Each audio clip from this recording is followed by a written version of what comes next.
ഉറങ്ങിയില്ലേ മോളെ? ഇങ്ങനെ ഇരുന്ന് രോഗമൊന്നും വരുത്തല്ലേ. ദേ കല്യാണ വീടാ, നീ വേണ്ടേ എല്ലാം ഓടി നടന്നു നോക്കാൻ? ചെന്ന് കിടന്നുറങ്ങ്. അല്ലെങ്കി വാ മോളെ, അമ്മുമ്മയുടെ മടി കിടന്നോ. അമ്മുമ്മ, അമ്മുവിനി ആരുമില്ല. അച്ഛനും അമ്മയും പോയ പിന്നെ ചീച്ചയല്ലേ അവൾക്കുണ്ടായിരുന്നുള്ളൂ. പാവം.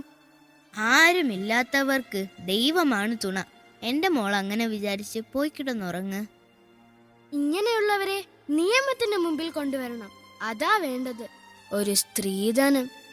പെണ്ണിന്റെ വീട്ടുകാര് കഷ്ടപ്പെട്ടുണ്ടാക്കുന്ന പൊന്നും പണവും കൊണ്ട് അവർക്ക് സുഖിക്കണം. അതിന് ബലിയാടാവുന്നതോ ഇതുപോലെ പാവം പെണ്ണുങ്ങൾ. തെറ്റാര് ചെയ്താലും അതിന്റെ ഫലം ഇവിടെ തന്നെ അനുഭവിക്കും. ജീവിച്ചിരുന്നപ്പോൾ ദ്രോഹിച്ചവരോട് മരണശേഷം പ്രതികാരം ചെയ്ത ഒരു പെൺകുട്ടിയുടെ കഥ അമ്മുമ്മ പറഞ്ഞു തരാം.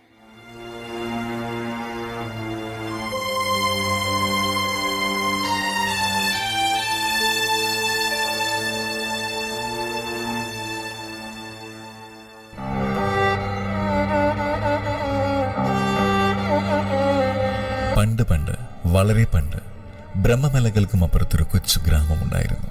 വടക്ക് മാറി കാടിനോടിണങ്ങി ചേർന്ന് നിൽക്കുന്ന കൊട്ടിയൂർ എന്ന ദേശം. അവിടെ നീലി എന്ന പേരുള്ള ഒരു കൊച്ചു അടിയാത്തി പെൺകുട്ടി ഉണ്ടായിരുന്നു. ഇടതൂർന്ന കാർക്കൂന്തലും വാലിട്ടെഴുതിയ കണ്ണും നീലി പെണ്ണിന്റെ സൗന്ദര്യം ഇരട്ടിയാക്കി. കാടിനെയും കാട്ടുപൂഞ്ചോലകളെയും സ്നേഹിച്ച് അങ്ങനെ നീലി വളർന്നു.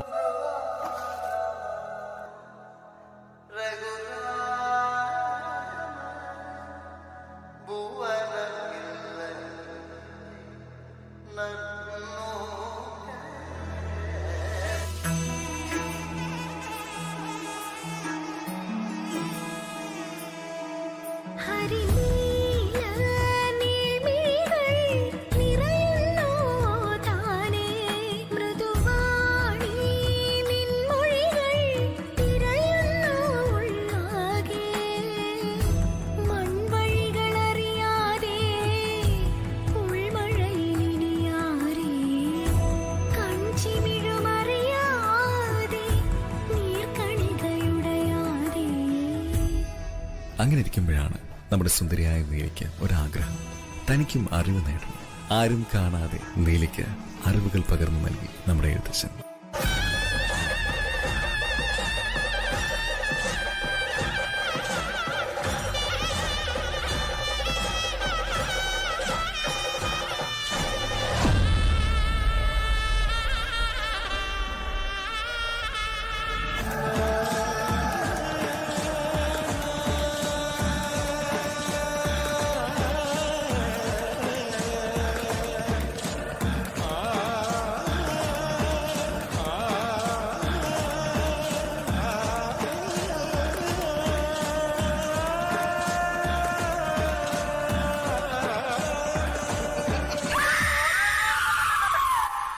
പിറ്റേന്ന് ആ നാടുണർന്നത് നീലിയുടെ മരണവാർത്ത അറിഞ്ഞാണ്.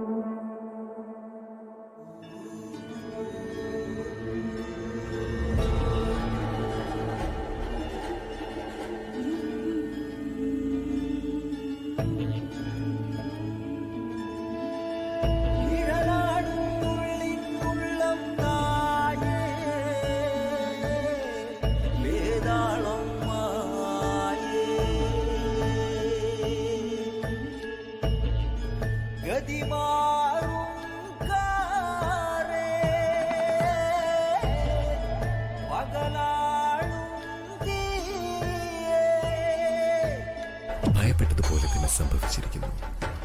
നീലി പുനർജനിച്ചിരിക്കുന്നു.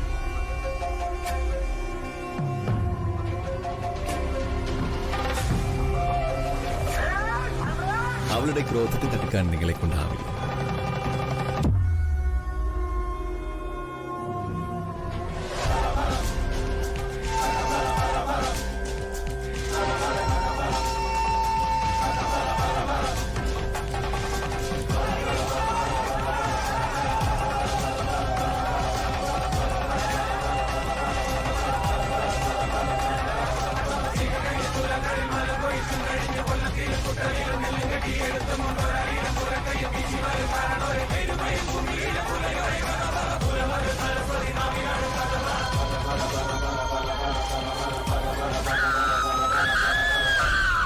തന്നെ സ്നേഹിച്ച ജനങ്ങളോട് താൻ വലിയ തെറ്റ് ചെയ്തു എന്ന ബോധം നീലിയിലുണ്ടായി. കാലക്കാട്ട് നമ്പൂതിരി തന്റെ കൂടെ വരാൻ നീലിയോട് ആവശ്യപ്പെട്ടു. ആ ഘോരവനത്തിനുള്ളിൽ നമ്പൂതിരി നീലിയെ തളച്ചു.